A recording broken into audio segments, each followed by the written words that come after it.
وسلموا تسليما. اللهم صل على محمد وآل محمد. بسم الله الرحمن الرحيم. عن جابر بن عبد الله الأنصاري عن فاطمة الزهراء عليها السلام بنت رسول الله قال سمعت فاطمة أنها قالت دخل علي أبي رسول الله في بعض الأيام فقال السلام عليك يا فاطمة فقلت عليك السلام. قال إني أجد في بدني ضعفا فقلت له أعيذك بالله يا أبتاه من الضعف. فقال يا فاطمة ائتيني بالكساء اليماني فغطيني به. فأتيت بالكساء اليماني فغطيت به وسلطان إليه وإذا وجهه يتلألأ كأنه البرد في ليلة تمامه كمال فما كان إلا ساعة وإذا بولد الحسن عليه السلام قد أقبل وقال السلام عليك يا أمه. فقلت عليك السلام يا قرة عين وانطمأت فؤادي. فقال يا أمه إني أشم عندك رائحة طيبة كان رائحة جد رسول الله. فقلت نعم إنك تحت الكساء. فأمر الحسن نحو الكساء وقال السلام عليك يا جدة يا رسول الله أتأذن لي أن ندخل معك تحت الكساء؟ قال وعليك السلام يا ولدي ويا صاحب حوض قد أذنت لك. فدخل معه تحت الكساء. اللهم صل على محمد وآل محمد. فما كان إلا ساعة وإذا بولد الحسين عليه السلام قد أقبل وقال السلام عليك يا أمه. فقلت وعليك السلام يا ولدي ويا قرة عيني وثمرة فؤادي. فقال يا أمه إني أشم عندك رائحة طيبة كأن رائحة جد رسول الله. فقلنا من جدك وأخذ تحت الكساء.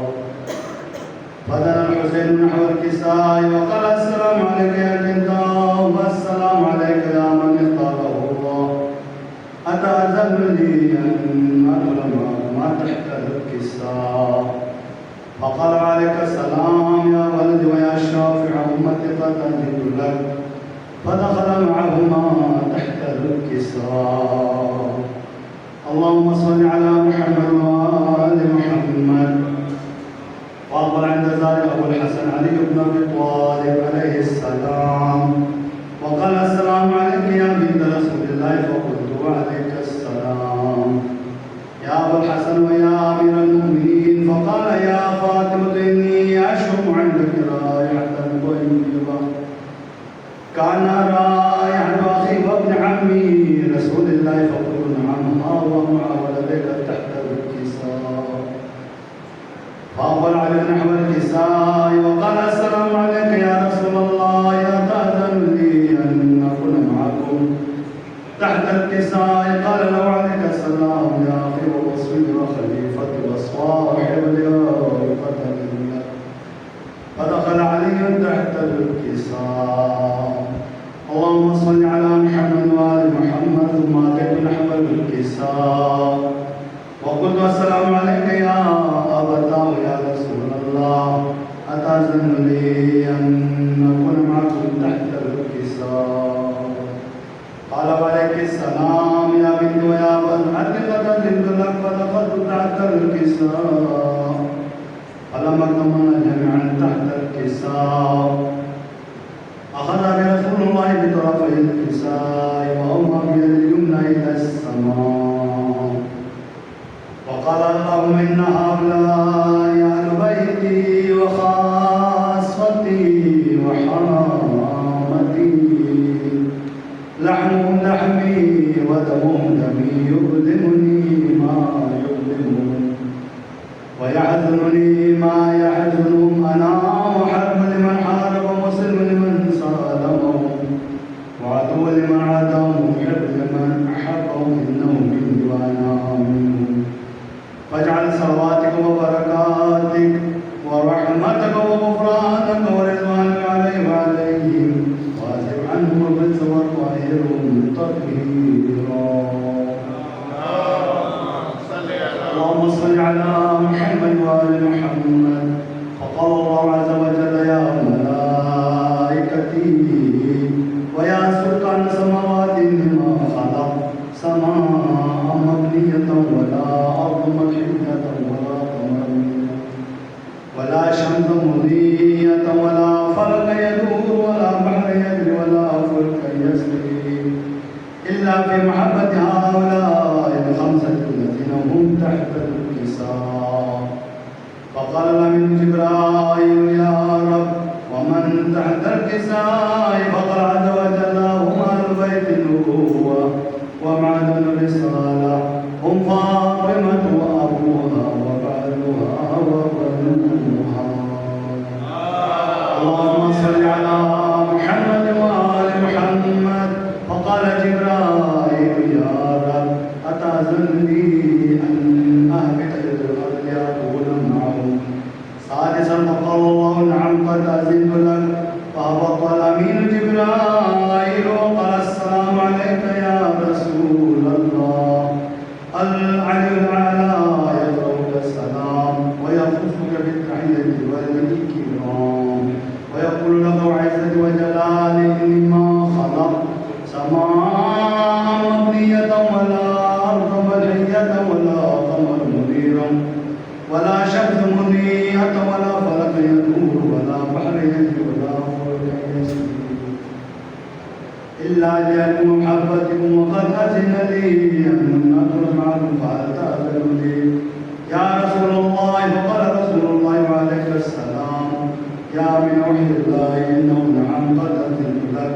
فدخل جبرائيل معنا تحت الكساء فقال لأبي: إن الله قد أوحى إليك يقول: إنما يريد الله ليذهب عنكم رثان البيت ويطهركم تطهيرا. اللهم صل على محمد وآل محمد. فقال علي لأبي: يا رسول الله، أخبرني ما لجلوسنا هذا تحت الكساء من الفضل عند الله. فقال النبي صلى الله عليه وآله: والذي بعثني بالحق نبيا واصطفاني برسالة الجماعة. ذكر خبر هذا في محفل من محافل أهل الأرض وفي جمع من شيعتنا ومحبينا إلا ونزلت عليهم الرحمة وحفت بهم الملائكة واستغفرتهم إلى أن يتفرقوا. فقال علي عليه السلام: إذا والله فضل وفاد شيعتنا ونبي الكعبة. فقال علي رسول الله صلى الله عليه وآله: يا علي، والذي بعثني بالحق نبيا واصطفاني برسالة الجماعة. ذكر خبرنا هذا في معدن المحافظ آل الأرض وفي جمع من شيعتنا ومحبين وفيما هم إلا وفرج الله همه ولا مهموم إلا وكشف الله همه ولا طالب حاجته إلا وقضى الله حاجته. فقال علي عليه السلام: إذا والله فزنا وسعدنا وكذلك شيعتنا فاتوا وسعدوا في الدنيا والآخرة ولم الكعبة. اللهم صل على محمد وآل محمد وعجل الفرج.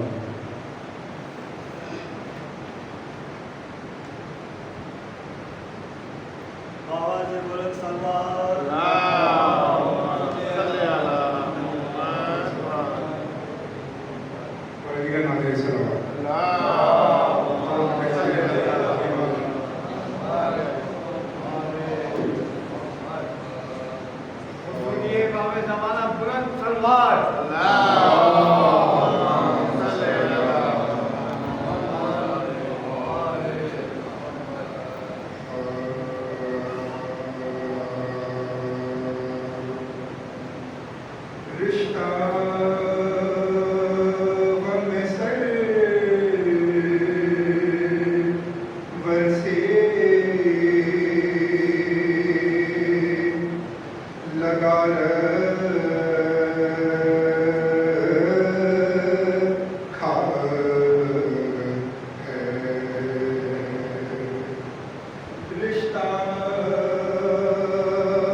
اور یہ خاص وصیت بھی ہے یا شیر خدا، جب کہ دنیا سے سوئے خود دستارے زہرا، میرے مرنے کی کسی کو نہ خبر ہو اس ناحاس شہ کہ میرا ہو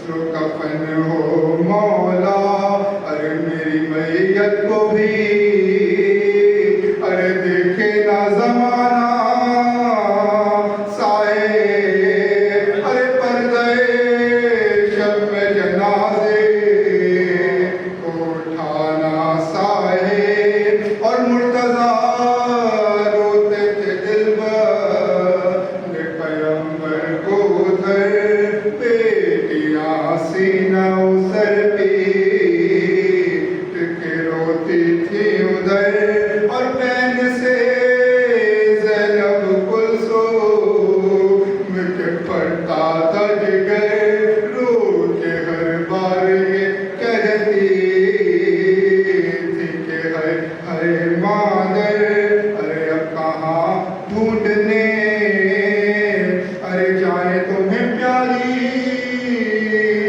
اماں، ارے اب کہو کون خبر لے گا ہماری اماں، اور سہم میں ہوئے روتے تھے مل کر حسنین، دل لرزتے تھے رو کر یہی کہتے تھے حسین، ارے پیاری اماں ہوا بخار ہمارا سب چین، زندگی بھر ہے ہمارے لیے اب شیون و شین، پیار کے نام نئے لے کے بلاؤ اماں، ارے نیلا آنکھوں میں سینے کا سلاؤ اماں، کس طرف لے کے چلے یہ تو بتاؤ بابا، ارے ہم کو تابوت پاما کہ چھپا دو بابا، اب ذرا فاطمہ کا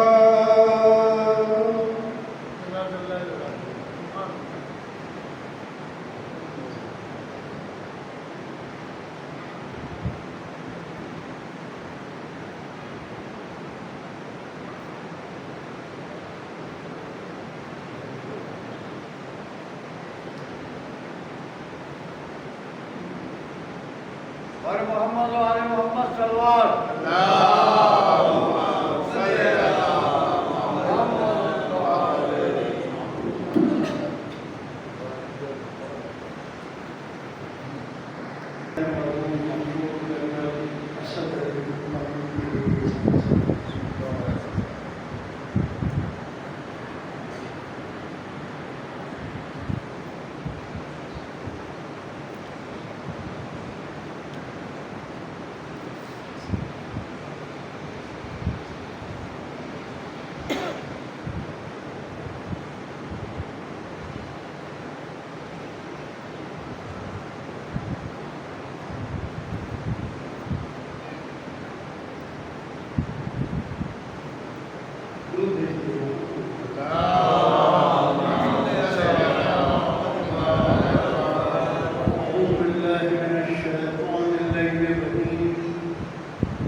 الله على أعدائهم أجمعين أما بعد فقد قال الله سبحانه وتعالى في محكم كتابه الحكيم بسم الله الرحمن الرحيم وما جعلنا لبشر من قبلك الخلد أفإن مت فهم الخالدون كل نفس ذائقة الموت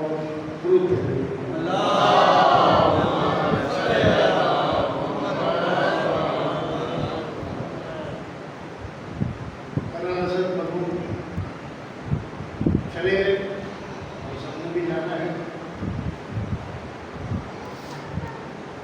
اور وہ ان لوگوں میں شامل ہیں جو پرانے روزگار موجود ہیں جو اس مسجد کی بنیادیں رکھی گئی تھی جس میں ہم اس وقت یہاں بیٹھے ہیں اس وقت ان میں شامل ہیں اور ظاہر ہے کہ میں تو جب سے یہاں 1990 سے یہاں پر انگلینڈ میں آیا اس سے پہلے موجود ہیں اس طریقے سے ہر چیز میں شریک ہوتے ہوئے اس قدر ذمہ دار سمجھدار لیکن موت ایسی چیز ہے جس کے لیے آپ کے سامنے سنا بڑھیا کی دو آیتیں اللہ تعالیٰ نے کافی اور ایک بڑی دعوت کی ہے کہ وما جعلنا لبشر من قبلک الخلد رسول ہم نے آپ سے پہلے کسی بھی انسان کو باقی رہنے والا نہیں بنایا کوئی بھی انسان اس دنیا میں باقی نہیں رہے گا افائن متا فهم الخالدون آپ بھی انتقال کر جائیں گے قرآن حضور سے مخاطب ہو کہ آپ جب انتقال کر جائیں گے تو باقی لوگ باقی رہیں گے وہ بھی چلے جائیں گے تو کوئی بھی انسان غریب ہو امیر ہو منافق ہو مشرک ہو مومن ہو متقی ہو حکیم ہو بادشاہ ہو فقیر ہو کوئی بھی ہو موت ایسی چیز ہے جو سب کو وارد ہوگی آگے پیچھے سب نے اس دنیا سے چلے جانا ہے اب مسئلہ یہ ہے کہ کسی کو یہ پتہ نہیں ہے کہ کس وقت اور کہاں پر موت آ جائے دو چیزیں نہ وقت کا پتہ نہ جگہ کا پتہ اور ہر انسان آرزو یہ رکھتا ہے کہ پرسکون حالت میں موت آئے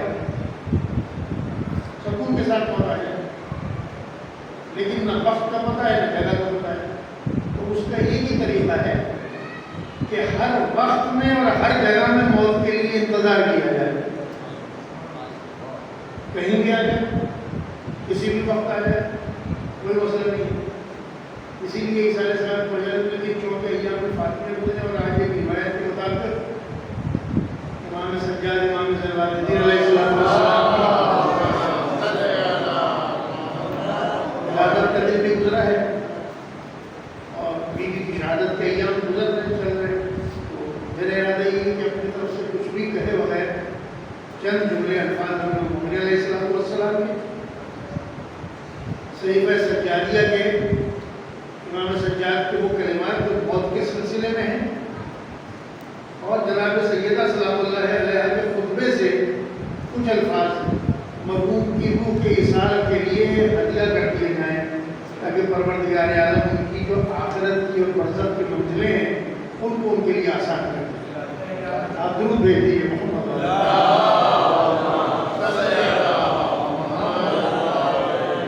امیر المؤمنین فرماتے ہیں کہ کلو ابریک ما یفر منہ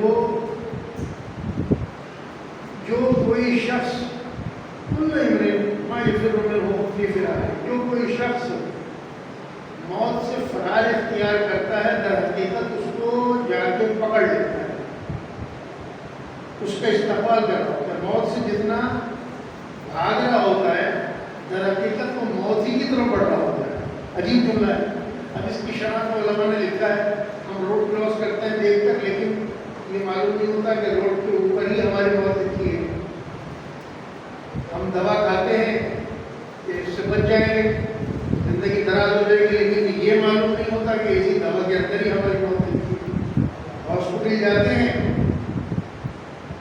اپنی زندگی کی حفاظت کے لیے بیماریوں سے بچاؤ کے لیے معلوم نہیں ہوتا کہ ہاسپٹل کے اندر ہی ہمارا زندگی سے علاج کرا رہے ہو تو یہ پتہ نہیں چلتا کہ کیا معاملہ کس وقت ہوگا کہ جہاں پر کوئی چیز بگڑے گی اور وہی کہ جو مسیحا تھا اسی کے ذریعے سے موت وارد ہو جائے گی.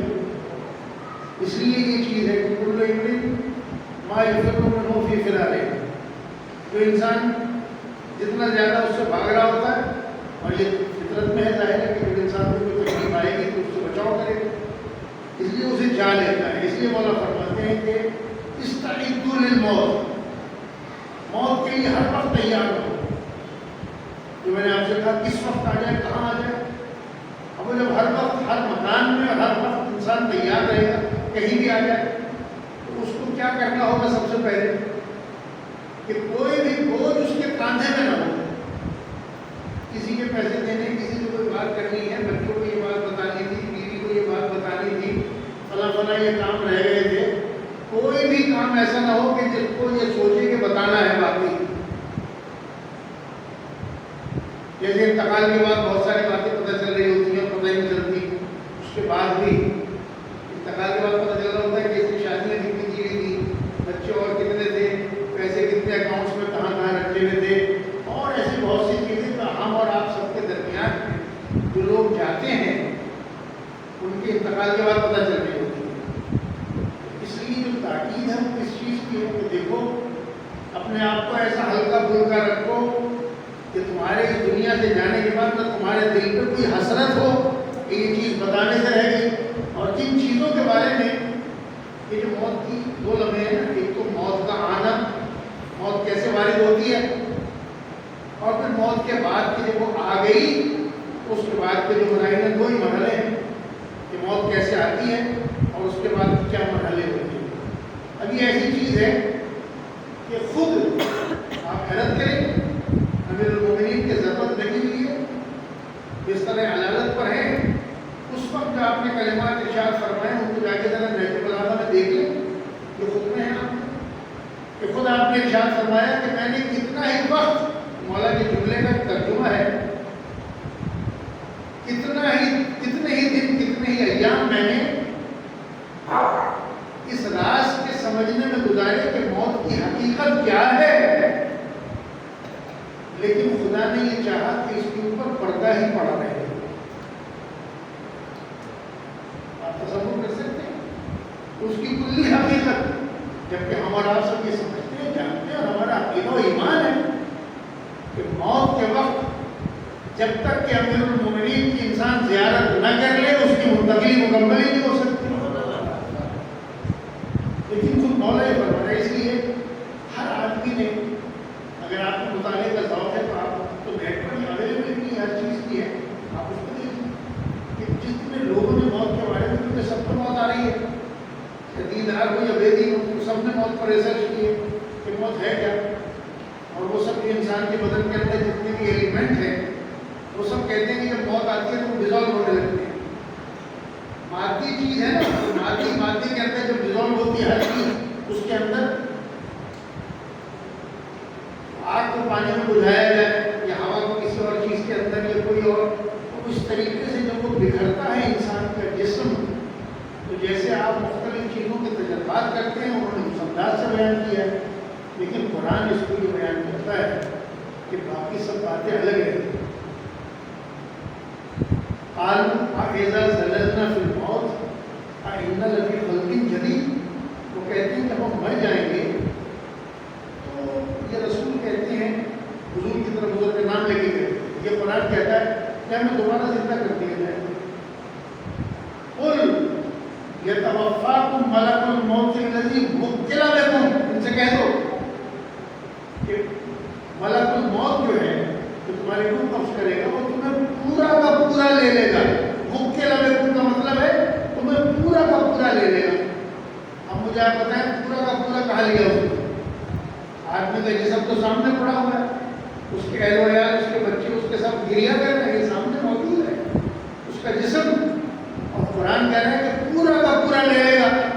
اس کا مطلب یہ ہے کہ انسان کی جو حقیقت ہے وہ اس کا جسم نہیں ہے، اس جسم کے اندر چھپی ہوئی اس کی روح اور اس کا نفس ہے جس کی طرف قرآن اشارہ کر رہا ہے. یہ جسم جس کو تم حقیقت سمجھ کر بناتے سنوارتے رہتے ہو،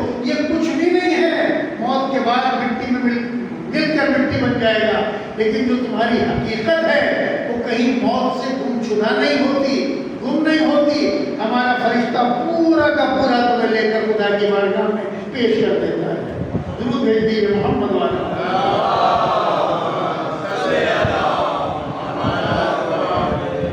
اس لیے مولا فرماتے ہیں دوسرے خطبے میں کہ دنیا دار و غرور کفن ہے تو ملتقى ساعات میں بتائیں دنیا دھوکہ ہے اور فنا ہو جاتا ہے.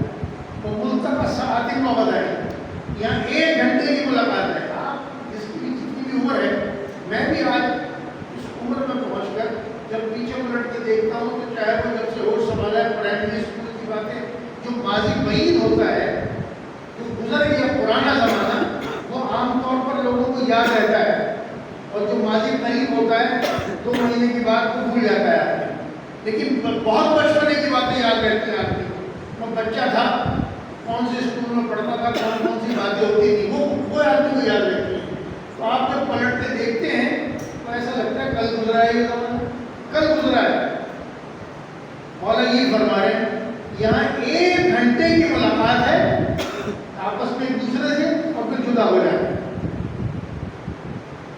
والناس متصرفون فیہا بین الورد والصدر. لوگ اس دنیا میں آ رہے ہیں اور جا رہے ہیں، جیسے اس مسجد کے دروازے سے نکل کے آ جائیں اندر اور یہاں سے نکل کے باہر چلے جائیں. ایسے لوگ آ رہے ہیں اس دنیا میں، آ رہے ہیں اور جا رہے ہیں، آ رہے ہیں جا رہے ہیں. اور کسی کے آنے سے اور کسی کے جانے سے دنیا پر کوئی فرق نہیں پڑتا ہے. آپ اندازہ تو لگائیے، کوئی بھی چلا جائے دنیا سے کوئی فرق نہیں پڑتا، دنیا ایسی ہی چلتی رہتی. انتہا یہ ہے، آپ خود اس پر غور کر لیں، بڑے بڑے نبی چلے گئے، بڑے بڑے رسول چلے گئے، ائمہ معصومین چلے گئے، ظلم کے ساتھ شہید کر دیے گئے، دنیا میں کوئی فرق پڑا؟ ویسے ہی چل رہی ہے. نہ اس کی صبح میں کوئی فرق پڑتا ہے، نہ اس کی شام میں کوئی فرق پڑتا ہے. نہ دنیا کسی کے جانے سے بوسیدہ ہوتی ہے، نہ اس کا رنگ بدلتا ہے. تو جب کوئی فرق نہیں پڑتا، فرق اسی کو پڑتا ہے جو دنیا سے جا رہا ہے، تو پھر اس کو سب سے پہلے موت کا استقبال کرنے کے لیے خود تیاری کر لینی چاہیے کہ جب وہ وقت آ جائے کہ جتنی چیزیں میرے اس مادی جسم سے وابستہ ہیں وہ ایک ایک کر کے سب کی سب یہی رہ جائیں گی. اولاد یہی رہ جائے گی، مال یہی رہ جائے گا، جائیداد، مکان، جتنے رشتے ہیں، جتنے تعلقات ہیں، جتنے وسائل، جتنی چیزیں ہیں، وہ سب کی سب یہی رہ جائیں گی. اور جیسے بہت تیزی کے ساتھ کسی چیز سے ایک شعلہ نکل جائے، اتنی تیزی کے ساتھ انسان کے بدن سے اس کی روح نکل کر تو مسئلے وہاں چلے گئے، کوئی اس وقت اس کے ساتھ نہیں ہوگا. قرآن کریم کے اندر جو آیتیں ہیں وہ ایک علامتی انداز میں سمبلک طریقے سے بیان کی گئی ہیں. امام سجاد امام جلال علیہ السلام کے اشعار ہیں، وہ اشعار اتنے مشہور ہیں امام سجاد کے کہ آپ کی ان اشعار کو ایک بہت مشہور تفسیر ہے. آقا خود سے پہلے ایک آیت اللہ تھے جو مرجع تقلید تھے انہی کے زمانے میں، انہی کے ساتھ ساتھ سید عبد الاعلی سبزواری، ان کی تفسیر کا نام ہے مواہب الرحمن. ان کا اچانک انتقال ہو گیا. ان کی پہلی جلد میں، تفسیر کی پہلی جلد میں امام سجاد کے اشعار میں لکھے ہیں کہ حقیقت لوگوں کی نگاہوں سے چھپی ہوئی ہے، پوشیدہ ہے. اگر حقیقت میں لوگوں کے سامنے بیان کر دوں تو لوگ یا تو مجھے پتھر مارنے لگیں گے یا یہ کہیں گے کہ یہ مشرک ہو گیا ہے. لوگ اس کا تحمل نہیں کر سکتے، اس کو برداشت نہیں کر سکتے. اس لیے موت اور موت کے بعد کی جو مراحل ہیں ان پر اس انداز سے قرآن نے گفتگو کی ہے، ایک علامتی طریقے سے گفتگو کی ہے. جبکہ موت ایک ایسی کیفیت کا نام ہے کہ جس پر پڑے گی اسی کو معلوم ہے کہ کیا حقیقت ہو رہی ہے. اس کے علاوہ وہ آنے کے بعد تو بتانے سے رہا کہ کیا ہے. اسی لیے امام سجاد علیہ السلام کی درود بھیج دیا. صحیفہ سجادی میں دعا ہے موت کے سلسلے میں، آپ جا کے اسے دیکھیے. اس کے 3-4 جملے میں آپ کے سامنے ابتدائی جملے ہیں. معلوم ہے کہ درود سے شروع ہوتی ہے. درود بھیج دیجیے آپ. اللہم صلی علی اللہم اغفر کل العمل وقسم عنا بصدق العمل. پروردگار میری لمبی لمبی امیدوں کو قطع کر، کم کر. لمبی امیدوں کو قطع کرتے کس بنیاد پر کرتے؟ اچھے عمل کے ذریعے لمبی امیدوں کو قطع کرتے. رسول خدا کی اس حدیث کو سنی شیعہ ہر مکتب کے آدمی نے بیان کیا ہے کہ حضور نے فرمایا کہ مجھے اپنی امت کے بارے میں دو ہی خوف ہیں. ایک بہت لمبی لمبی امیدیں باندھنا، بہت لمبی امیدیں باندھنا. اور اس کے لیے اتنے واقعات ہیں میں نے آپ کے سامنے بیان نہیں کیا. ہارون رشید عباسی خلیفہ ہے. اب اس نے اپنے زمانے میں یہ منادی کرا دی کہ اگر کوئی آدمی میرے زمانے میں ایسا ہو جس نے رسول خدا کی زیارت کی، میں اسے دیکھنا چاہتا ہوں، اسے ملنا چاہتا ہوں. آپ اندازہ لگائیں حضور کی 11 ہجری میں رحلت. اس کے بعد آل ابو سفیان یہ سب کے سب خلفاء گئے.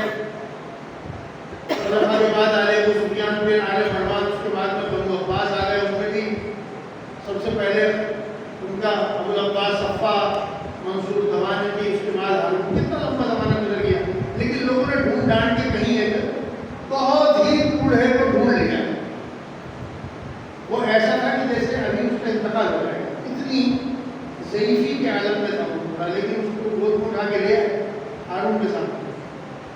ہارون نے اس سے پوچھا کہ تم نے رسول خدا کی زیارت کی ہے؟ اس نے کہا میں بہت چھوٹا سا بچہ تھا، میں اپنے باپ کے کاندھے پر چڑھ کر، میرا باپ مجھے لے گیا تھا، میں نے حضور کی زیارت کی تھی، میں بہت چھوٹا سا تھا.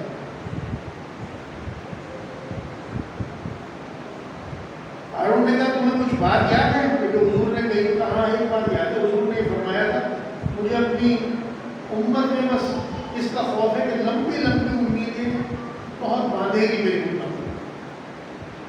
اس نے کچھ اور بات چیت کر کے ہارون نے اشرفیوں کی تھیلی اس بوڑھے کو دے دی. اس میں سنبھالنے کی وہ طاقت نہیں تھی. تو اس کو لے کے آئے تھے، انہوں نے لے لی اور کسی لے جاؤ.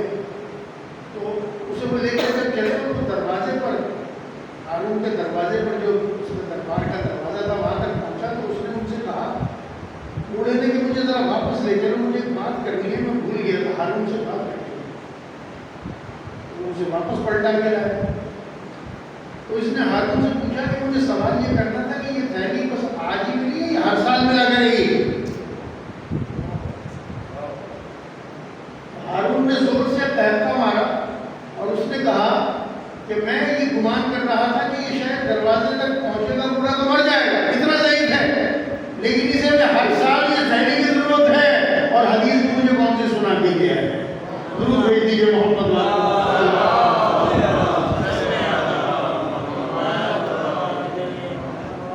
اس لیے یہ جو مولا کا فرمان ہے نا کہ ہر وقت استعد للموت، موت کے لیے ہر وقت تیار. تیار اس وقت آدمی رہے گا جب اس نے اپنے اوپر سے ہر بوجھ کو اتار دیا ہو.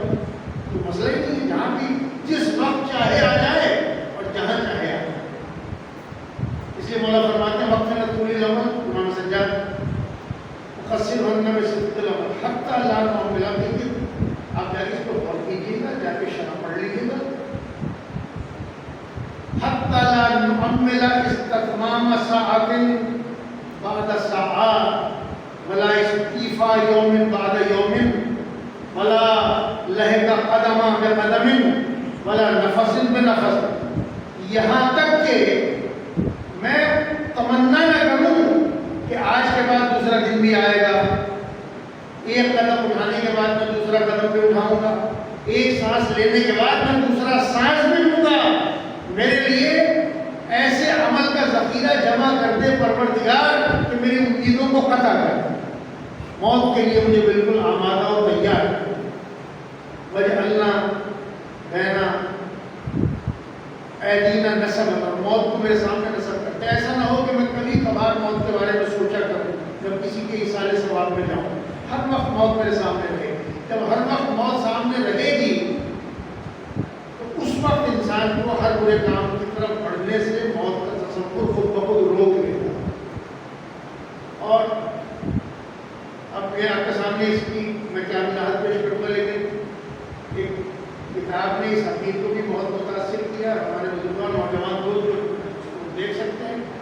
بہت مشکل تھی. رئیس روبی مرحوم کے پاس بچپنے سے میں جایا کرتا تھا. وہ بہت اس کتاب کے بارے میں بیان کرتے تھے اور وہ ہمارے مسلک کی نہیں ہے نہ ہمارے دین کی کتاب ہے, لیکن موت کے بارے میں بڑی تفصیل کو بیان کرتی ہے اور وہ ان کے اپنے عقائد کے حساب سے. لیکن اس کے اندر بعض ایسی جو اس کی شرح کی گئی ہیں, تبتین بک آف ڈیڈ, بڑی مشکل ہے سمجھ. لیکن حیرت انگیز بات یہ ہے کہ اس کے اندر جو اس کا انٹروڈکشن ہے آکسفورڈ یونیورسٹی پریس میں بھی چھاپا, اس کی شرح کی ہے بڑے بڑے ان کے لاماؤں نے.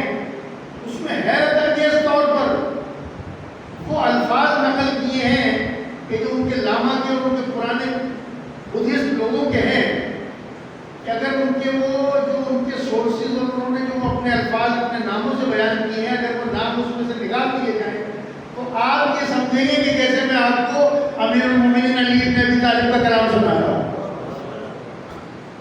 اور وہ کہتے ہیں یہ سب کا سب جو ہمیں محسوس ہوا ہے یہ ڈیپ میڈیٹیشن میں جا کے محسوس ہوا ہے. جتنا گہرا ہم نے مراقبہ کیا ہے تو جو چیزیں ہمارے سامنے کھلی ہیں وہ یہ ہے کہ جتنا ہو سکے موت کے لیے تیار رہو. موت تم پہ آ پڑے یا تم موت پہ جا پڑو, اتنے آمادہ اور تیار رہو موت کے لیے, پھر موت سے ڈرنے کی کوئی ضرورت نہیں. درود بھیجتے ہیں آپ اللہ.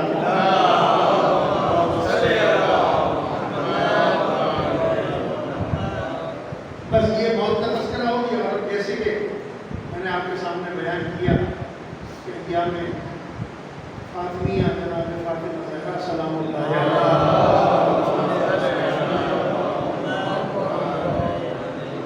بیوی کا تذکرہ ہو. اور بیوی کا تذکرہ کیا ہو, بیوی کے خطبے میں کچھ تذکرہ ہو تاکہ یہی ذکر ان مرحوموں کے لیے ہی ساتھ. اب یہ شاید نوجوان دوستوں کے لیے جو بھی ہے یا بہت مختصر سے ان کے لیے یہ شاید نئی بات ہو کہ جب حضور اس دنیا سے گئے, حضور کی ملکیت میں کیا کیا چیزیں تھیں. ایک ہوتا ہے مال غنیمت. مال غنیمت کسے کہتے ہیں؟ جب جنگ میں جا کے کوئی انسان لڑتا ہے, لڑنے میں حصہ لیتا ہے, تلوار چلاتا ہے, گھوڑوں کے ذریعے اونٹوں کے ذریعے جہاد کرتا ہے, تو اس کے بعد میں فتح حاصل ہونے کے بعد جو کچھ مال اسے ملتا ہے اسے مال غنیمت کہتے ہیں. اور اس میں سب مسلمانوں کا حصہ ہوتا ہے جو جنگ میں شریک ہوئے. لیکن اگر بغیر جنگ کے کوئی مال آدمی کو مل جائے, جنگ نہیں ہوئی ہے, نہ گھوڑے چلے نہ تلواریں چلی نہ کوئی مقابلہ ہوا, تو جو بغیر مقابلے کے کوئی مال مل جائے اسے مال فی کہتے ہیں. وہ خالصتاً رسول خدا کی ملکیت ہوتا ہے. ما افاء اللہ علی رسولہ منہم فما اوجفتم من خیل ولا رکاب ولکن اللہ یسلط رسولہ علی من یشاء. یہ سورہ حشر کی چھٹی آیت ہے جس میں قرآن کہہ رہا ہے کہ وہ مال کے جس میں تمہارے گھوڑے نہیں دوڑے, اونٹ نہیں دوڑے, تم نے مقابلہ نہیں کیا, وہ رسول کی ملکیت ہے. اللہ جس اپنے رسول کو چاہتا ہے اس پر مسلط کرتا ہے اس مال پر. اب اس کے پیچھے بیک گراؤنڈ میں سب بیان کرنے لگے. یہودیوں کا قبیلہ تھا بنو نصیر, ان کا محاصرہ کیا مسلمانوں نے, اور محاصرے کے نتیجے میں انہوں نے کہا ہم جنگ نہیں کریں گے, ہم چھوڑ کے جائیں. تو 600 اونٹوں پر 600 اونٹوں پر وہ اپنا مال دولت جتنی بھی تھی وہ لاد کے لے گئے. لیکن زمینیں تو نہیں لے جا سکتے تھے, سب چیزیں تو نہیں لے جا سکتے تھے, سامان قیمتی سامان لے گئے, باقی چھوڑ گئے. وہ جتنا بھی چھوڑ گئے مسلمانوں میں ہوا یا ہم تقسیم کریں. تو قرآن کی آیت نازل ہوئی تمہارا اس میں حصہ نہیں ہے, رسول مالک ہے اس کا, جس کو جو چاہے رسول دے دے. ایسے ہی یہ تفصیل سن لیجیے 1 منٹ کے اندر. جب پیغمبر اکرم ختمی مرتبہ صلی اللہ علیہ وسلم نے مکے سے مدینہ ہجرت فرمائی تھی, انصار کے پاس مدینے کے جو لوگ تھے انہیں انصار کہتے ہیں. جو مکے سے ہجرت کر کے آئے تھے انہیں مہاجر کہتے ہیں. جو مدینے کے انصار تھے ان میں سے کچھ لوگوں کے پاس ایسی زمینیں تھیں جو غیر آباد تھیں, ان پر کاشتکاری نہیں ہوتی تھی. انہوں نے پیغمبر کی خدمت میں آ کے عرض کیا کہ اللہ کے رسول یہ ہم آپ کو ہبہ کر رہے ہیں, یہ آپ کی ملکیت میں دے رہے ہیں. سب سے پہلے رسول خدا کی ملکیت میں مدینے کے انصار کی طرف سے وہ زمینیں تھیں جو حضور کو مل گئی. اس کے بعد میں جنگ احد سے پہلے بنو قینقاع قبیلہ تھا یہودیوں کو, اس کا ایک بڑا مالدار آدمی تھا جو عالم بھی تھا. اس نے اپنی کتابوں سے دیکھ لیا تھا کہ یہی رسول ہے. وہ حضور پر ایمان لایا اور اس نے اپنے 7 باغ تھے, 7 باغ مدینے کے اندر جو اس نے حضور کو ہبا کر دیا، یہ حضور کی ملکیت ہے، اور وہ جنگ بہت میں گیا اور جا کے شہید ہو گیا، وہ حضور کی ملکیت میں آ گیا۔ اس کے بعد میں 7 ہجری میں جنگ خیبر ہوئی۔ جنگ خیبر میں ایک قصبہ نہیں تھا، ایک قلعہ نہیں تھا، اس کے بہت سارے قلعے تھے۔ کچھ قلعے فتح ہو گئے اور کچھ قلعے کے لوگوں نے سرنڈر کر دیا، ہتھیار ڈال دی، لڑائی نہیں ہوئی۔ تو جہاں لڑائی نہیں ہوئی وہ سارا سامان بھی حضور کے پاس، حضور اس کے مالک بن گئے۔ اور مدینے سے 130 کلومیٹر کے فاصلے پر فدق کا علاقہ تھا، 3 روز کی مسافت پر مدینے سے۔ ان کے دلوں میں، وہ بھی یہود تھے اور خیبر کے یہودیوں کے کنٹرول میں تھے، ان کے دلوں میں روک پڑ گیا کہ ہم کیسے مقابلہ کر سکتے ہیں جب خیبر والوں نے مقابلہ نہیں کیا، شکست کھا گئے۔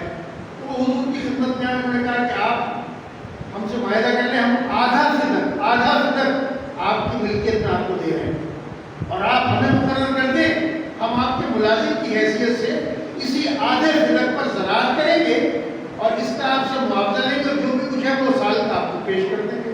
حضور نے اسے قبول فرما لیا اور یہ بھی حضور کی ملکیت میں آ گیا۔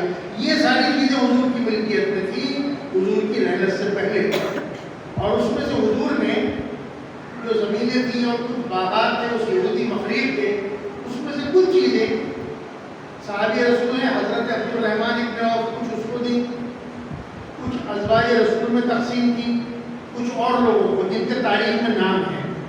اور جب فدق حضور کی خدمت میں آ گیا، مل گیا، تو قرآن کی آیت نازل ہوئی، وَآتَذِرْ قُرْبَ حَقَّهُ، قربا کو اس کا حق دے دو۔ حضور نے پوچھا جبریل سے کہ اس کا کیا مطلب ہے؟ کہا کہ اللہ کی طرف سے پیغام یہ ہے کہ خدیجہ کی ساری دولت اسلام میں صرف ہو گئی، اس کا بدلہ تو دیا نہیں جا سکتا، لیکن یہ جو فدق ہے یہ فاطمہ زہرا کے حوالے ہے۔ درود بھیج دی جاتا ہے۔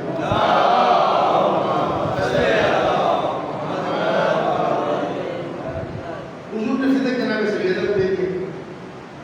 اب 7 ہجری میں خیبر فتح ہوا ہے، 11 ہجری میں رسول خدا کی رحلت ہے۔ اب اس سے خود اندازہ لگا لیں، 8 ہجری، 9 ہجری، 10 ہجری، یہ سب اتنے سال تک جناب سیدہ ہی کی ملکیت میں تھا، علی کی ملکیت میں تھا، اور اس پر انہی کے نمائندے تصرف رکھتے تھے۔ اب حضور کی رحلت ہو گئی۔ حضور کی رحلت کے فوراً بعد جو حضور نے اپنی زندگی میں باقی جو زمینیں اور جو بھی باغ جو کچھ کسی صحابی کو دیا تھا یا کسی زوجہ کو دیا تھا وہ واپس نہیں پلٹایا، وہ واپس نہیں لیا، لیکن فدق میں دوسرے ہی دن حکومت کے کارندوں کو بھیج کر جناب سیدہ کا جو نمائندہ وہاں موجود تھا اسے بے دخل کر دیا۔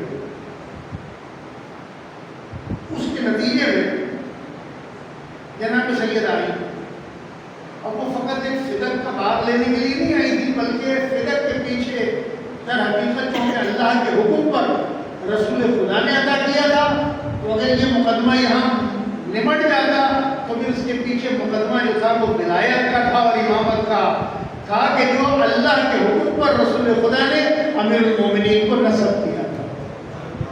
اس کے بعد یہ مرحلہ آنا تھا، اس لیے پہلے ہی مرحلے پر اس بات کا انکار کر دیا گیا، اور ایک حدیث پیش کی گئی۔ وہ حدیث جو پیش کی اب آپ کے سامنے ظاہر یہ حدیث ہوئی ہے اور ان میں گفتگو ہو گئی ہوگی، میں تھوڑا سا ظاہر توجہ کر اور احتیاط سے بیوی کا خطبہ اور واقعہ بیان کر دوں گا۔ وہ حدیث جو پیش کی جنہوں نے پیش کی وہی خود اس کے اکیلے راوی تھے، کسی اور نے نہیں سنا۔ وہ حدیث کیا تھی؟ نحن معاشر الانبیاء لا نورث، ہم گروہ انبیاء میراث نہیں چھوڑتے، جو کچھ چھوڑتے ہیں وہ صدقہ ہوتا ہے، یعنی امت کے لیے ہوتا ہے۔ ہم گروہ انبیاء کا گروہ کوئی میراث نہیں چھوڑتا، جو چھوڑتا ہے وہ صدقہ ہوتا ہے، امت کے لیے ہوتا ہے۔ یہ بات انہوں نے کی۔ اب یہاں پر جناب سیدہ نے جو خطبہ دیا ہے اور جو بات پیش کی اس میں 3 باتیں ہیں، کوئی ایک چیز نہیں ہے۔ پہلے آپ نے فرمایا کہ یہ میرے بابا نے مجھے ہبا کیا تھا، نہلا کیا تھا، اس پر انہوں نے کہا کہ اس کا کوئی گواہ ہے، گواہ کہ آپ کے بابا نے رسول خدا نے یہ آپ کو دے دیا تھا۔ پر جناب سیدہ نے ام ایمن کو اور امیر المومنین کو گواہ کے طور پر پیش کیا. اس گواہی کو رد کر دیا گیا. پھر کہا اچھا میرے باپ کی میراث مجھے دے دو. تو یہ حدیث پڑھی گئی کہ انبیاء کو کوئی میراث چھوڑتے نہیں ہیں. تو جناب سیدہ نے اس آیت تلاوت کی خطبے میں کہ جس میں قرآن کہتا ہے کہ ہم نے سلیمان کو داؤد کا وارث بنایا. جب سلیمان داؤد جیسے نبی کے وارث بن سکتے ہیں تو میں اپنے باپ کی وارث تو نہیں بن سکتی. اور دوسری آیت پڑھی کہ جناب زکریا نے خدا کی بارگاہ میں دعا مانگی کہ پروردگار اپنی بارگاہ سے ایک بیٹا دے دے جو میرا بھی وارث ہو اور آل یعقوب کا بھی وارث ہو. یعنی بتانا یہ مقصود تھا کہ انبیاء میراث چھوڑتے بھی ہیں اور ان کی اولادیں جو انبیاء ہوتی ہیں یا ان کے جانشین ہوتے ہیں ان کے وارث ہوتے ہیں. اس کے بعد میں پھر بیوی نے خمس کو مطالبہ کیا. یہ 3 چیزیں تھیں. تبرکاً تاکہ آپ کی سماعتوں کے لیے عبادت کا درجہ بن جائے مرحوم کے حساب سے ہو گئے. چند جملے اس کے الحمدللہ علی ما انعم وله الشکر علی ما انعم. جب بیوی دربار میں آئی تھی تو اتنا گریا ہوا تھا کہ لوگ کہتے ہیں کہ کبھی اتنا رونے کا شور ہم نے سنا نہیں تھا کہ جناب سیدہ کے آنے پر گریے کا شور ہوتا تھا. پھر بیوی نے جو خطبہ ارشاد فرمایا اس کی ابتدا خدا کی حمد کے ان الفاظ سے کی تھی کہ الحمدللہ علی ما انعم وله الشکر علی ما انعم. اللہ کا شکر ہے اس نعمتوں پر جو اس نے دی ہیں اور اس کا شکر ہے اس الہام پر جو اس نے ہمیں عطا کیا. الحمدللہ علی ما انعم وله الشکر علی ما انعم والثناء بما قدم من قبول نعم ابتداء وسرور علی اصلاح وتمام من حولها جمال لسایت ضحا ودایات رضایا ضحا وتفاوت عن الادراک ابدا. اللہ نے یہ نعمتیں ہمارے پیدا ہونے سے پہلے پیدا کر دی, مسلسل دی, بغیر استحقاق کے دی, اور جتنا شکر ادا کیا گیا ان نعمتوں میں خدا اضافہ فرماتا ہے. ان نعمتوں کے ادراک میں تفاوت پایا جاتا ہے. جیسے انسان کی معرفت ہوتی ہے ویسے انسان اللہ کی نعمتوں پہ ان نعمتوں کا شکر ادا کرتا ہے. اس کے بعد اشہد ان لا الہ الا اللہ وحدہ لا شریک لہ کلمۃ جعل الاخلاص تعبیرا. بہت لمبی شرح ہے. میں گواہی دیتی ہوں خدا کے علاوہ کوئی معبود نہیں ہے, اور ایسی گواہی ہے اور یہ ایسی شہادت ہے کہ جس کی جو تعبیر ہے وہ اخلاص پر رکھی گئی ہے. اعلموا انی فاطمہ بابی محمد, جان لو کہ میں فاطمہ ہوں, میرا باپ محمد ہے. محمد میرے بابا ہیں, تمہاری عورتوں میں سے کسی عورت کے بابا نہیں ہیں.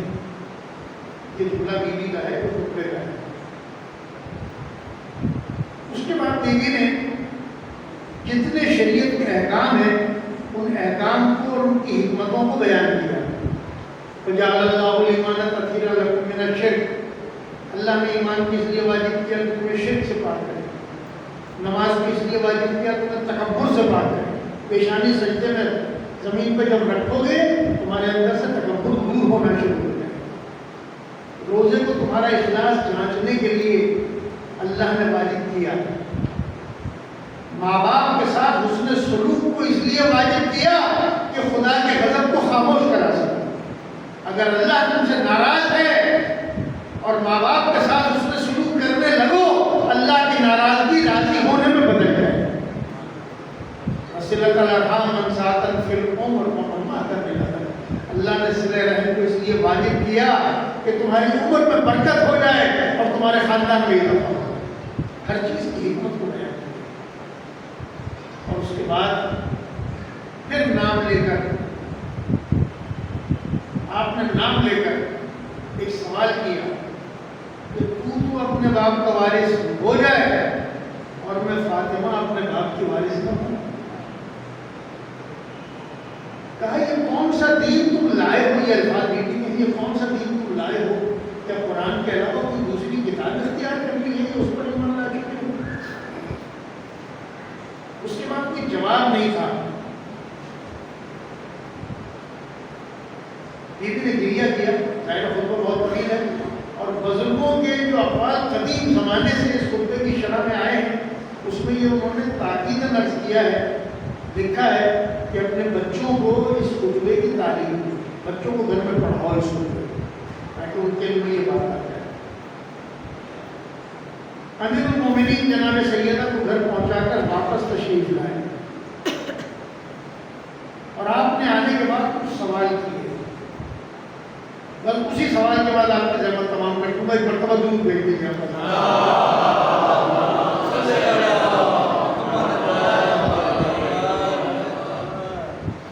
آپ نے آنے کے بعد سوال کیا کہ تقرا کتاب اللہ، نام لے کر پوچھا تقرا کتاب اللہ، کہ اللہ کی کتاب کو پڑھتے ہو؟ وہاں سے جواب ملا کہ ہاں پڑھتے ہیں. اخبرنی عن قول اللہ تعالی انما یرید اللہ لیذهب عنکم الرجس اہل البیت ویطہرکم تطہیرا.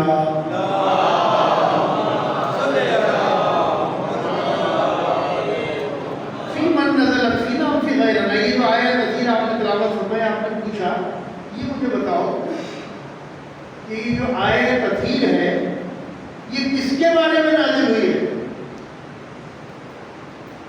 فینا ام فی غیرنا، یہ ہمارے بارے میں نازل ہوئی ہے یا ہمارے غیر کے بارے میں نازل ہوئی ہے؟ وہاں سے جواب ملا قال بل فیکم. یہ آیت تطہیر آپ کے اور آپ کے گھرانے کے بارے میں نازل ہوئی. یہ آپ نے جب کہلوا دیا تو آپ نے دوسرا سوال یہ کیا کہ اگر کوئی شخص آ کے تم سے یہ کہے کہ فاطمہ نے کوئی غلط کام کیا ہے تو تم کیا کرو گے؟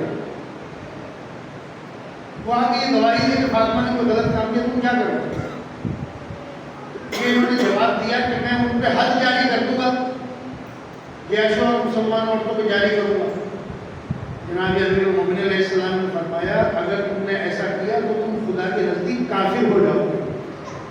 کافر ہو جاؤ گے. کہا وہ کیسے کافر ہو جاؤ؟ کہا تم نے اللہ کی گواہی کو ٹھکرا دیا جو اس نے ان کی طہارت کے بارے میں نازل کی، اور تم نے اللہ کی گواہی کو ٹھکرا کر ایک عرب بدو کی گواہی کو قبول کر لیا. اب اس جملے کی آپ جا کے شرح دیکھیے گا جو علماء نے کی. میں تو کوئی روایت جو قدیم و جدید علماء کی کتابوں میں تفسیروں میں موجود وہ پڑھ رہا ہوں میں تفسیر. اس کے بعد آپ نے دوسرا سوال کیا کہ اگر کسی مسلمان کے قبضے میں کوئی چیز ہو اور میں یہ دعویٰ کروں کہ یہ میری ہے تو تم کس سے گواہ طلب کرو گے؟ یہ میں آپ کے سامنے بتا چکا ہوں. انہوں نے گواہ طلب کی. اس کو گواہی کے لیے پیش کیا جناب سیدنا ام ایمن ہے کون؟ رسول خدا کے والد گرامی جناب عبداللہ کی کنیز کا نام ہے ام ایمن. اتنی پرانی کنیز ہے کہ جب پیغمبر اکرم اپنی والدہ کے ساتھ سفر کر رہے تھے، مدینے سے مکے کی طرف آ رہے تھے، 6 سال کی عمر تھی حضور کی. ام ایمن ساتھ تھی، حضور کی والدہ اور حضور 6 برس کے تھے. ابھی پہنچے نہیں تھے کہ راستے میں والدہ بیمار ہوئی اور وہیں انتقال ہو گئی اور وہیں جناب آمنہ کی تدفین ہو گئی. وہ ام ایمن لے کے آئی پیغمبر کو 6 برس کے تھے. اور جب ہجرت ہو گئی 52-53 سال کی عمر میں جب حضور ایک مرتبہ صحابہ کرام کے ساتھ اس مقام سے گزر رہے تھے تو ایک مرتبہ سواری سے اتر پڑے اور دوڑتے ہوئے مقام کی طرف چلے. صحابہ کرام کو پیچھے پیچھے تیز چلنے لگے. حضور ایک مقام پر پہنچے اور بیٹھ کر اتنا گریہ کیا، اتنا گریہ کیا، اتنا روئے کہ زمین آسمانوں سے تر ہو گئی. جب حضور خاموش ہوئے تو صحابہ نے پوچھا اللہ کے رسول اتنا شدید گریہ کس سبب سے فرمایا؟ کہا یہ میری ماں کی قبر ہے. میں 6 برس کا تھا جب میں نے ماں کو یہاں دفن کیا. یہ ام ایمن ہے. ام ایمن کو جناب سیدہ نے گواہ کے طور پر پیش کیا اور ام ایمن نے آنے کے بعد سب سے پہلا سوال یہ کیا کہ میں گواہی نہیں دوں گی اس وقت تک جب تک تم سے اپنے بارے میں رسول خدا کی کہ کیا تم لوگوں نے یہ سنا ہے کہ حضور نے میرے بارے میں یہ فرمایا تھا کہ ام ایمن جنتی عورت ہے؟ سب نے کہا کہ ہم نے خود سنا ہے کہ رسول خدا نے فرمایا ام ایمن جنتی عورت ہے۔ جب یہ کہلوا دیا تب جناب ام ایمن نے فرمایا کہ اب میں گواہی دیتی ہوں کہ جب آیت نازل ہوئی بعد حضرت قربہ حق کروں قربہ کو اس کا حق دے دو، تو رسول خدا نے فدق فاطمہ زہرا کے حوالے کر دیا۔ اس لیے کہلوایا کہ میں چونکہ جنتی عورت ہوں جھوٹی گواہی نہیں دے سکتی ہوں۔ درود بھیجیے محمد والے۔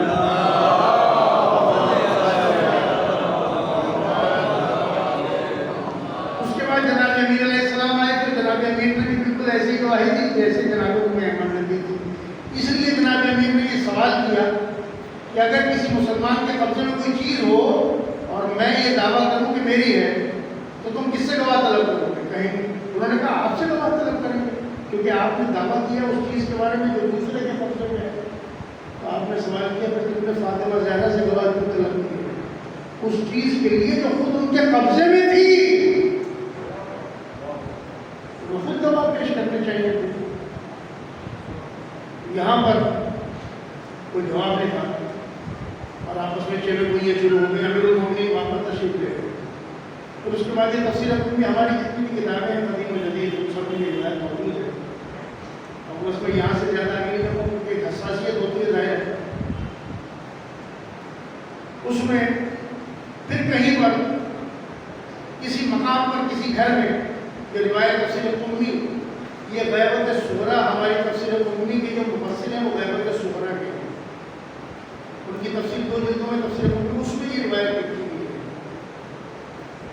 وہاں پر کہیں یہ کوئی ایسی بات ہوئی کہ اگر یہ علی نے 2-4 دفعہ اور ایسی کہیں آ کر لوگوں کے سامنے بات کی تو یہ تو معاملہ خراب ہو جائے گا، تو آپ نے کیا کرنا چاہیے؟ کہا کہ علی کو خاموش کرنا چاہیے۔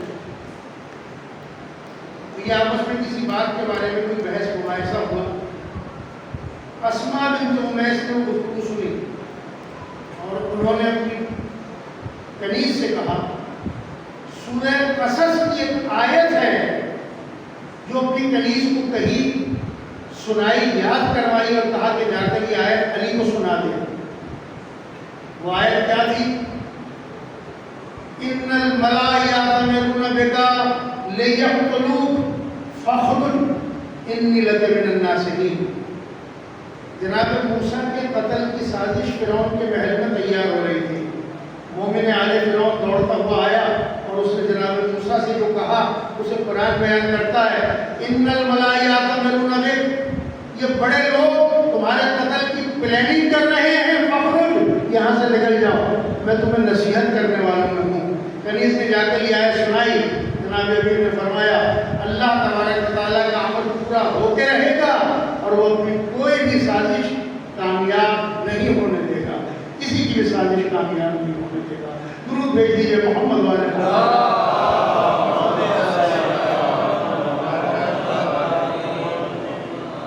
اس لیے جب امیر المومنین کا زمانہ خلافت تھا اور آپ نے اپنا گورنر، ان کا بہت مشہور واقعہ ہے جن کو آپ نے خط لکھا ہے جو نہج البلاغہ میں موجود ہے، عثمان ابن حنیف، ان کو آپ نے گورنر بنایا، اور ظاہر جب آدمی گورنر ہے تو وہ دعوت بھی کرے گا، اس کی دعوت میں جو گورنر کے اسٹیٹس کے لوگ ہیں وہی آئیں گے۔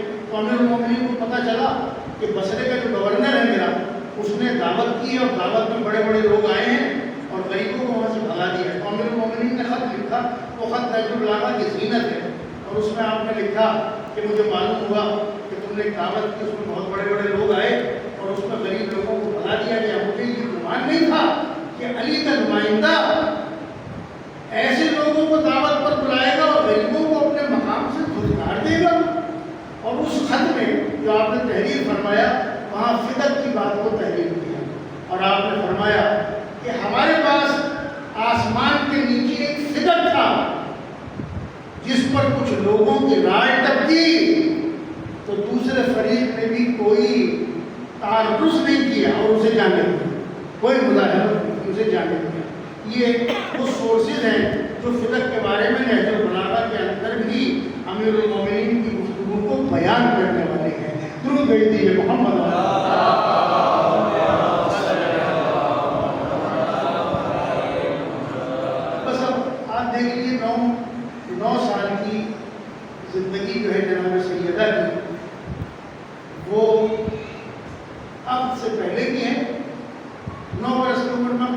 نبی سے اور 9 برس کی زندگی آپ کے بعد، یعنی بیوی کی جو ولادت ہے بعثت کے 5ویں سال میں ولادت ہوئی، 2 سال کی تھی کہ قریش نے سوشل بائیکاٹ کر دیا، شیب ابی طالب میں پناہ لی پورے گھرانے میں، 3 سال تک وہ بائیکاٹ رہا، جب وہاں سے وہ ختم ہوا تو بیوی کی عمر ہو گئی تھی 5 سال، اور اسی سال میں جناب ام المومنین خدیجہ کی رحلت ہوئی، 5 سال کی ہیں کہ ماں کی رحلت ہوئی، اور اس وقت جناب سیدہ اپنے باپ، کیونکہ جب تک اسی سال میں جناب ابو طالب کا انتقال ہو گیا، اور جب تک جناب ابو طالب زندہ تھے مشرکوں کو جسارت نہیں ہوتی تھی حضور کی طرف بڑھنے کی، لیکن جب جناب ابو طالب چلے گئے تو پھر کبھی چوڑا پھینکتے تھے، کبھی کچھ پھینکتے تھے، حضور اس حالت میں آتے تھے اور بیٹی طواف کرتی رہتی تھی، حضور کے سر سے اور چہرے سے اس گرد و غبار کو ہٹاتے تھے، اور اس وقت حضور نے اپنی بیٹی کو سینے سے لگا کے کہا تھا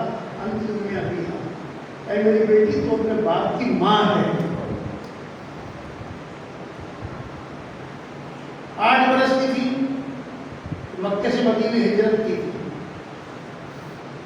اور جو آپ کے سامنے بھی دورہ ہر جگہ دہراتے، جب مشرکوں نے گھر کو گھیرا تھا، جب حضور نے ہجرت کی تھی اور مشرکوں نے گھر کو گھیرا ہوا تھا، اس گھر میں فقط امیر المومنین بستر رسول پہ نہیں تھے، اس گھر میں فاطمہ زہرا بھی موجود تھی کیونکہ رسول خدا کا گھر تھا۔ لیکن کبھی کہیں کوئی روایت آپ نے سنی، کہیں پڑھی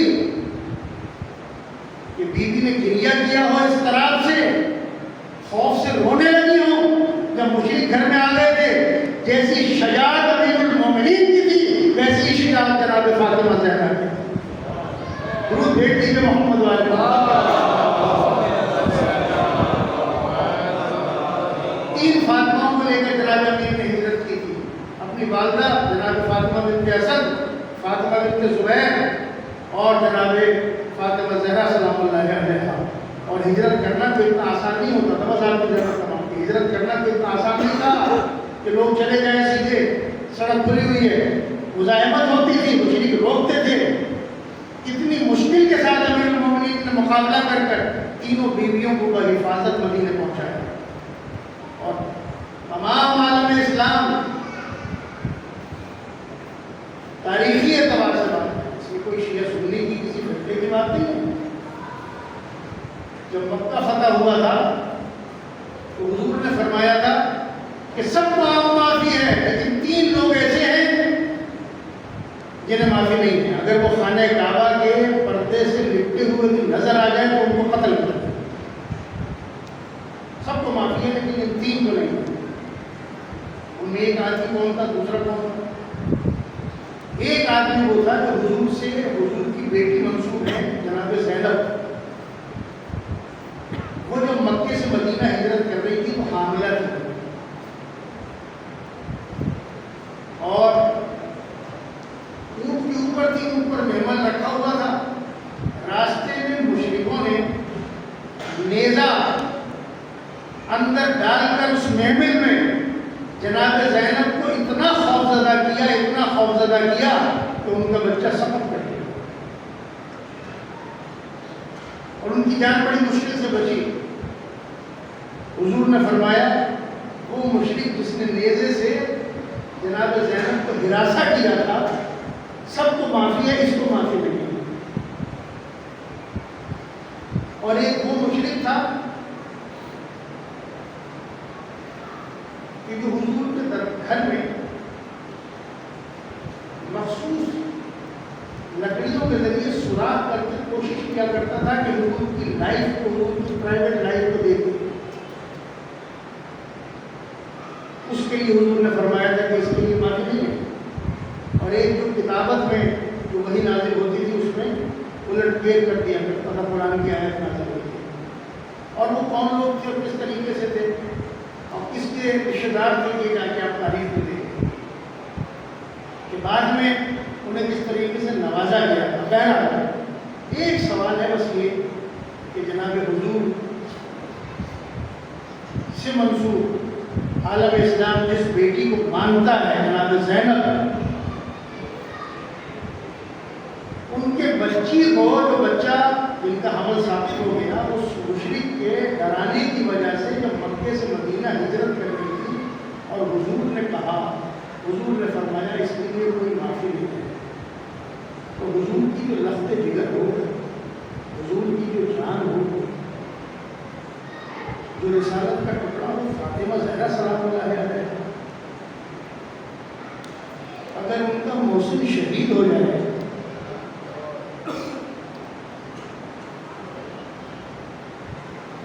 تو آپ کیا کہیں گے؟ وہ ذاکرین ایک روایت بیان کرتے ہیں 18 سال کی عمر میں ایسی عمر ہوتی ہے جس میں آدمی بوڑھا ہو جائے۔ وہ ذاکرین پڑھتے ہیں اسے کہ بی بی نے جو دربار میں خطبہ دیا، جب خطبہ دینے آئی تھی تو بال سیاہ تھے، جب خطبہ دے کر واپس پلٹی تو بال سفید ہو گئے۔ لیکن جب خطبہ دے کے جا رہی تھی تو اپنے بابا کی قبر کی طرف دیکھ کر فرمایا تھا، جو ہم اور آپ شیخ بہت سنتے ہیں کہ شکر علیہ مسائل بابا مشکل و مصیبتیں بڑی اگر دنوں پر پڑتی تو اسے حرام ہوتا ہے۔ یعنی لوگوں کو بیوی کا رونا گوارا نہیں تھا۔ اب یہ سمجھ میں نہیں آتا کہ اگر گھر میں خاتون رو رہی ہو، گریا کر رہی ہو، تو اس سے پورا جو محلہ ہے، پوری جو آبادی ہے مدینے کی، وہ کیسے متاثر ہو سکتی ہے؟ یہ خیال ذہن میں آتا ہے کہ جیسے جناب داؤد جب تسبیح کیا کرتے تھے خدا کی، تو پتھر اور پرندے ان کی تسبیح میں شامل ہو کر خدا کی تسبیح کرتے تھے۔ ایسے ہی محسوس ہوتا ہے کہ جناب سیدہ گریا کرتی ہوگی، مدینے کے در و دیوار گریا کرنے لگتے ہوں، ہر چیز ہونے لگتی ہو۔ اس لیے کہا یا تو دن میں کوئی رات ہو، لیکن آہستہ آہستہ بیوی کی حالت ایسی ہو گئی، بیوی کی حالت ایسی ہو گئی کہ پہلے کچھ کام کرنے کے قابل بھی ہوتی تھی، کام بھی کرنے کی قابل ہوتی تھی، صاحب فراش ہوتی۔ اس عالم میں ایک روز امیر المومنین نے دیکھا کہ بیوی اپنے بستر سے اٹھ نہیں پاتی تھی، لیکن آج 3 کام ایک ساتھ کر رہی ہیں۔ بچوں کے لیے کھانا تیار کر رہی ہیں، ان کے کپڑے دھو رہی ہیں، گھر کو صاف ستھرا کر رہی ہیں۔ قریب آ کے کہا کہ بنت نبی اللہ آج طبیعت بہتر محسوس ہوتی ہے۔ فرمایا کہ ابو الحسن رات بابا خواب میں آئے تھے اور کہہ رہے تھے بیٹی بس تو بہت جلد میرے پاس آنے والے۔ ابو الحسن میں آپ سے کوئی وصیت کرنا چاہتی ہوں، دیکھیے میرے بچے بہت چھوٹے ہیں، 7 سال کے سید الشہداء 7 سال کی ہے، امام حسن مصطفیٰ 6 سال کے سید الشہداء، اور اسی ترتیب سے جناب زینب، جناب ام کلثوم، کتنے چھوٹے چھوٹے بچے۔ کہا میرے بچے بہت چھوٹے ہیں، میرے اس دنیا سے جانے کے بعد میرے بچوں کا بہت خیال رکھیے گا۔ اگر بچپنے میں کوئی نادانی کریں، درگزر کیجیے گا، آپ فلاں سے عفو کیجیے گا، ایک دن اور ایک رات اس کے ساتھ، اور ایک دن اور ایک رات میرے بچوں کے ساتھ گزاریے گا، اور رات کی تاریکی میں میرے جنازے کو اٹھائیے گا، اور فلاں فلاں کو میرے جنازے میں نہ دیجیے گا۔ اس کے بعد مولا نے گریا فرمایا، مسجد میں تشریف لے گئے۔ آپ نے جناب سیدہ نے اسماء بنت امیس سے فرمایا کہ اسماء میں حجرے میں جا رہی ہوں، اور دیکھو جب تک میری حجرے کا دروازہ بند ہوگا، جب تک میری تسبیح و تحلیل کی آوازیں آتی رہیں، سمجھنا میں موجود ہوں، اور جب آوازیں آنا موقوف ہو جائیں، سمجھ لینا میں اپنے بابا کے پاس پہنچ گئی۔ بس اسماء کہتی ہیں میں دروازے کے سامنے بے قرار بے اضطراب کے عالم میں ٹہل رہی تھی، بیوی کی آوازیں آ رہی تھی۔ ایک ایسا لمحہ آیا، بیوی کی آواز آنا بند ہو گئی۔ میں نے آواز دی بنت نبی اللہ، بنت رسول اللہ، جواب نہیں آیا۔ میں نے بے اختیار اپنے چہرے پہ مارنا شروع کیا اور رونا شروع کیا۔ اے اسی عالم میں سیدہ شباب اہل الجنہ امام حسن و حسین گھر میں داخل ہوئے، اور چھوٹے شہزادے نے سوال کیا اماں کہاں ہیں، اماں کہاں ہیں؟ میں نے کہا اماں حجرے میں آرام کر رہی ہیں، اور یہ کہہ کے بیٹھی ہیں کہ جب میرے بچے آئیں انہیں کھانا کھلا دیا جائے۔ چھوٹے شہزادے نے بگڑ کے کہا اسماء کبھی تم نے دیکھا کہ ہم نے اپنی ماں کے بغیر کھانا کھایا ہو؟ بس ایک مرتبہ سید الشہداء دوڑتے ہوئے حجرے میں داخل ہوئے اور ایک آواز بلند کی، بھیا اماں ہمیں چھوڑ کے رخصت ہو گئی۔ اللہ لعنت اللہ علی القوم الظالمین وسيعلم الذين ظلموا وإياهم ينقلبون۔ پروردگار تجھے اپنی عزت و کرامت کا واسطہ، اسماء و صفات کا واسطہ، محمد والے محمد کا واسطہ، جناب سیدہ سلام اللہ علیہ کا واسطہ، ہمارے اس عمل کو اپنی بارگاہ میں منظور و مقبول فرما پروردگار قرآن کے نور سے اہل بیت کے ذکر سے خاص طور پر جناب سیدہ کے ذکر سے ہمارے دلوں کو منور اور روشن فرما ہماری ایمان میں ہماری معرفت میں ہمارے یقین میں اضافہ فرما پروردگار یہ سب ذکر اذکار یہ سارے سال کے مریض بنو مقبول کرم اسد علی نبی کئی سارے ثواب کے لیے منتقل ہے پروردگار مرحوم کی اگر کوئی غلطیاں خطائیں غلطی تیرے امتحانی ہوں معاف فرما پروردگار جوار معصومین میں جگہ مرحمت فرما پروردگار ہم گواہی دیتے ہیں کہ اس مسجد کی تعمیر میں ان کا بہت بڑا حصہ ہے بہت کام کیا ہے بہت شروع سے اس کام میں شریک رہے ہیں میرے مالک اس کا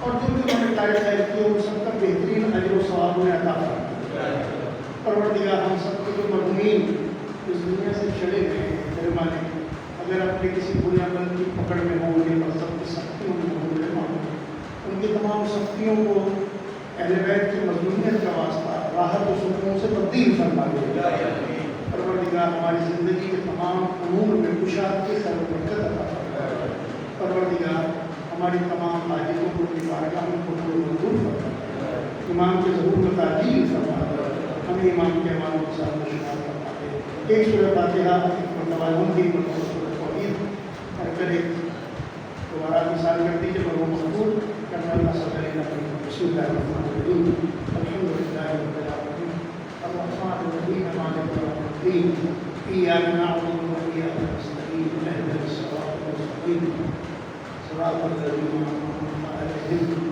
غیر المغضوب علیہم ولا الضالین بسم اللہ الرحمن الرحیم اللہ لم يلد ولم يولد ولم يكن له احد بسم الله الرحمن الرحيم الله الصمد لم يلد ولم يولد ولم يكن له احد بسم الله الرحمن الرحيم الله الصمد لم يلد ولم يولد ولم يكن له احد برحمتك يا ارحم الراحمين